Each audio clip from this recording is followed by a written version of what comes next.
കൈയടിക്കുന്നുണ്ട് എങ്കിൽ അവരോട് ശക്തമായിട്ട് അതേ ഭാഷയിൽ നിങ്ങളോടൊപ്പം ഞങ്ങളില്ല എന്ന് പറഞ്ഞുകൊണ്ടാണ് മുസ്ലിം ലീഗ് പാലസ്തീൻ റാലി കോഴിക്കോട് കടപ്പുറത്ത് സംഘടിപ്പിച്ചിട്ടുള്ളത്.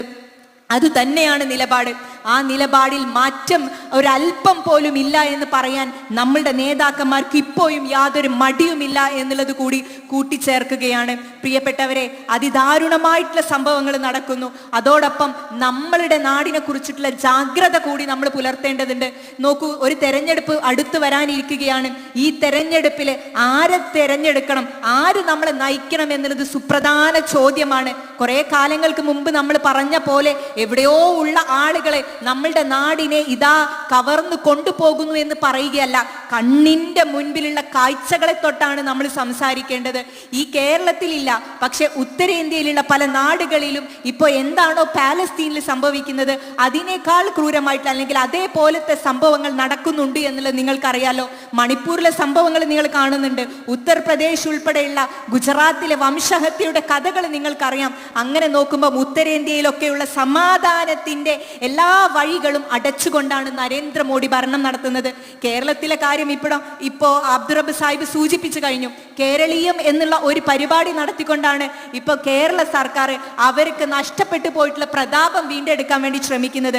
നിക്ഷേപകരെ കേരളത്തിലേക്ക് കൊണ്ടുവരിക എന്നുള്ളതാണ് ഞങ്ങൾ ഉദ്ദേശിക്കുന്നത് എന്നുള്ളതാണ് അദ്ദേഹം ഈ ഒരു പരിപാടിയുടെ ഭാഗമായിട്ട് പറഞ്ഞത്. എന്ത് നിക്ഷേപകരാണ് ഈ കേരളീയത്തിന്റെ പരിപാടിയുമായി ബന്ധപ്പെട്ട് വന്നിട്ടുള്ളത്? നിങ്ങൾ ആ സമയത്ത് തിരുവനന്തപുരം ജില്ലയിൽ പോയി നോക്കിയിട്ടുണ്ട് എങ്കിൽ നിങ്ങൾക്ക് കാണാൻ പറ്റും. കല്യാണ വീടുകൾ പോലെ റോഡുകളും മരങ്ങളും ഒക്കെ ഡെക്കറേറ്റ് ചെയ്തുകൊണ്ട് വഴിയിൽ ഉടനീളം ലൈറ്റുകളും ബൾബുകളും വെച്ചുകൊണ്ട് ആളുകളെ ആകർഷിക്കുക. എത്ര നിക്ഷേപം കേരളത്തിലേക്ക് വന്നു എന്ന് ഈ സർക്കാർ ഇപ്പോഴും വെളിപ്പെടുത്തിയിട്ടില്ല.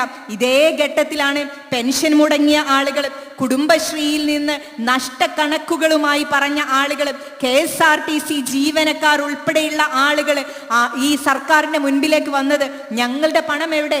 ഞങ്ങൾ ചോദിക്കുന്ന ശമ്പളം എവിടെ?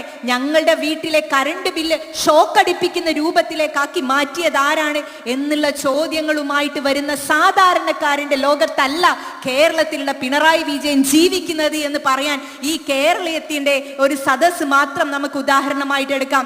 നമ്മൾക്ക് വേണ്ടി ചെയ്യുന്ന ഒരു സർക്കാരും ഇപ്പോൾ ഈ രാജ്യം ഭരിക്കുന്നില്ല, ഈ കേരളം ഭരിക്കുന്നില്ല എന്നുള്ള ഓർമ്മ ആളുകളിലേക്ക് എത്തിക്കാൻ ഈ ഒരു സമ്മേളന നഗരി, ഈ ഒരു നിങ്ങളുടെ ഈ ഒത്തുചേരലിലൂടെ സാധിക്കട്ടെ. അത് വരാനിരിക്കുന്ന തെരഞ്ഞെടുപ്പിന്റെ ഒരുക്കമായിട്ട് കണ്ടുകൊണ്ട് ഈ സംഗമത്തിനെ നയിക്കാൻ നിങ്ങൾക്ക് സാധിക്കട്ടെ എന്ന് ആത്മാർത്ഥമായി പ്രാർത്ഥിക്കുകയാണ്.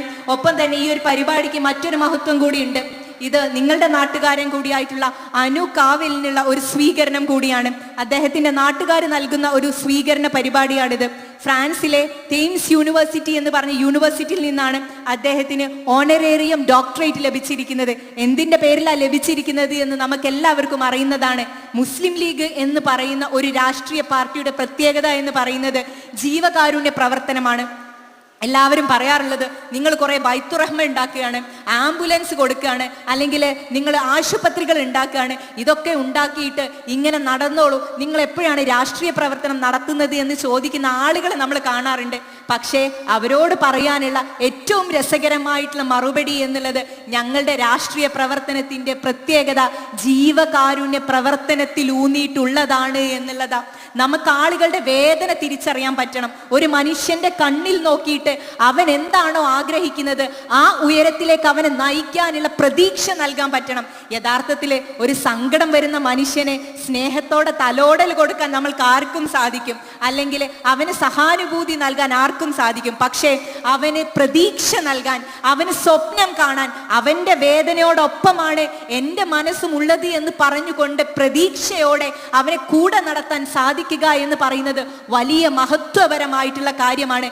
അങ്ങനെ ഒരു പ്രവർത്തനത്തിന് നേതൃത്വം നൽകിയിട്ടുള്ള സുഹൃത്ത് കൂടിയായിട്ടുള്ള അനു കാവിലിനെ ഈ പരിപാടിയിൽ, നിങ്ങളുടെ നാട്ടുകാർ നൽകിയ പരിപാടിയിൽ വന്നുകൊണ്ട് അനുമോദിക്കാൻ സാധിച്ചത് എൻ്റെ വലിയ ഭാഗ്യമായി ഞാൻ കണക്കാക്കുന്നു. എൻ്റെ സന്തോഷം ഞാൻ പങ്കുവെക്കുന്നു. ഇനിയും ഒരുപാട് ആളുകളിലേക്ക് അദ്ദേഹത്തിന്റെ കരങ്ങൾ എത്തട്ടെ എന്ന് ആത്മാർത്ഥമായിട്ട് തന്നെ ഞാൻ പ്രാർത്ഥിക്കുകയാണ്. നിങ്ങൾ ഞങ്ങളുടെ ഈ നാടിന് മാത്രമല്ല, സമുദായത്തിന് മാത്രമല്ല, സംഘടനയുടെയും ഒരു വലിയ മുതൽക്കൂട്ടാണ് എന്ന് അനു കാവിലിനെ ഉണർത്തിക്കൊണ്ട് എല്ലാവിധ ആശംസകളും നേർന്നുകൊണ്ട് ഞാൻ അവസാനിപ്പിക്കുന്നു. നന്ദി. ജയ് ഹിന്ദ്, ജയ് മുസ്ലിം ലീഗ്. അടുത്തതായി ഈ ചടങ്ങിന് മുഖ്യപ്രഭാഷണം നിർവഹിക്കുന്നതിന് വേണ്ടി ബഹുമാന്യനായ ജംഷീർ അലി ഹുദവിയെ വളരെ സ്നേഹത്തോടെ ക്ഷണിക്കുന്നു. ഈ